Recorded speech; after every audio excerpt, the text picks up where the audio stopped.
स्नान बेदी रे स्नान सारी ज्वर पड़ते प्रभु जगन्नाथ भाई बलभद्र एवं भौणी सुभद्रा। तेबे यह समय श्रीमंदिर नीतिकांति किभଳି चले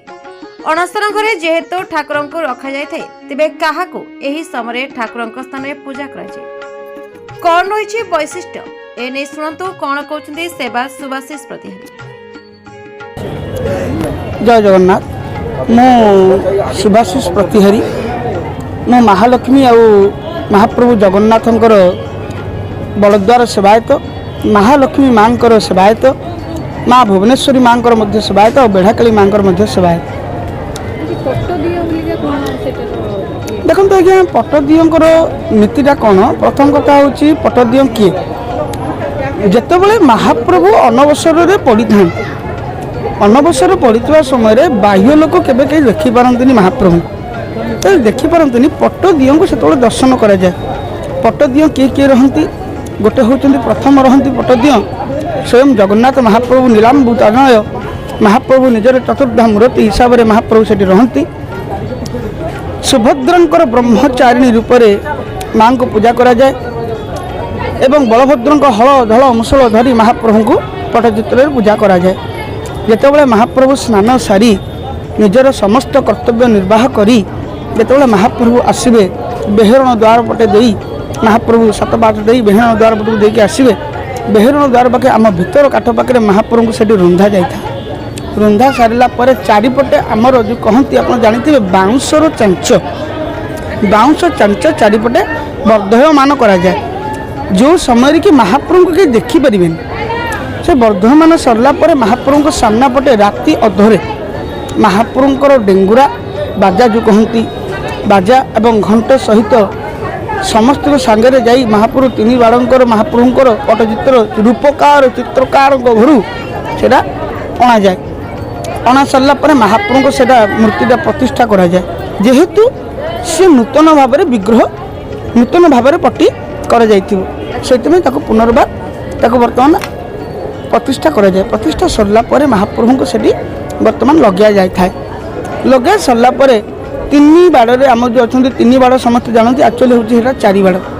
किए किए प्रथम हूँ सुदर्शन जगन्नाथ ठाकुर सुभद्रा चारि जन को अनवसर भितर रखा जाए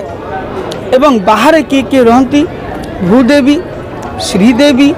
माधव माधव मान आप जानते बहुत लोग माधव को देखिपारती कारण माधव बहुत छोट एति बड़ जगन्नाथ मूर्ति सी रहती बाहर एवं रहती आमर मदन मोहन एम सब बाहर रहीकि महाप्रभु को भंड भोग धूप सब सकाल धूप मध्याह्न धूप सब महाप्रभु को सही अनुष्ठित कराए आम भितर जेहेतु महाप्रभु ज्वर पड़ता से समय महाप्रभु को गोटे चकटा भोग कराए जो चकटा भोगटी अति सुमधुर एवं सा मध्य बोधे बहुत मुझे जानवर कौन भोगर तुलना कराए ना तादे खीरी मिसी क्षीरा मिसी राबड़ी मिसी छना मिसी सर मिसी से मिश्रित भाव में महाप्रभु ताको खाती जमी आम नर्माली आम जो ज्वर पड़ू आमको कुछ खाइए भल लगे आम कि खाईपरूना से समय समस्त कहते आप पाउरुटी खाते ना रुटी खाते समस्त कहते आम महाप्रभु कौन पाउरुटी रुटी खाइबे ना महाप्रभु हूँ चकटा भोग एवं पणा पणाटा केमिति होइतबो सर ताधे पड़ी कर्पूर पड़ी अत्यंत मूर्धमय ताधे बासना बाहर महाप्रभु खाई सारा पर बसवे कारण ज्वर होता है ये समय यहाँ हूँ पटिमूर्तिर कहानी। अच्छा मुझे कहना चाहूँगी आमर जो एवं ठाकुर को ज्वर है देवादेवी की पूजा करा जाए जगन्नाथ मंदिर देखो तो देवादेवी के हिसाब से आपको कहली परा गोटे हूँ माधव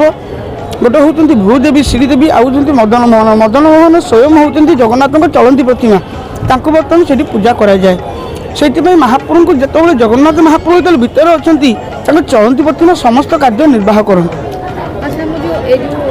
ब्रह्मगिरी अलारनाथ ठाकुर देखो तो ब्रह्मगिरी अलारनाथ ठाकुर होती अति दयामय ठाकुर जितेबाला श्री चैतन्य महाप्रभु जो आसते महाप्रभु को दर्शन कर दर्शन करना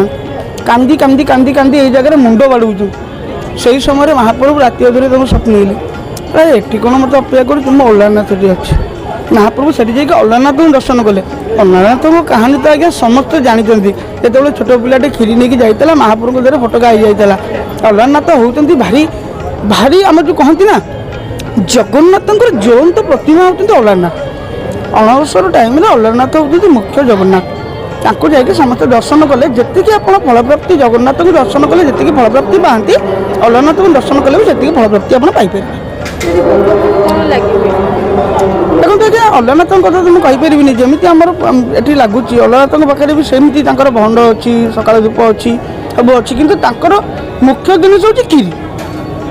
କାରଣ ମହାପ୍ରଭୁ ଯେହେତୁ କ୍ଷୀରି ଖାଇକି ପୋଡ଼ି ଯାଇଥିଲେ ତାଙ୍କ ଦେହ ଫଟକା ହେଇଯାଇଥିଲା, ସେଥିପାଇଁ ଅଲାରନାଥଙ୍କ ମୁଖ୍ୟ ହେଉଛି କ୍ଷୀରି।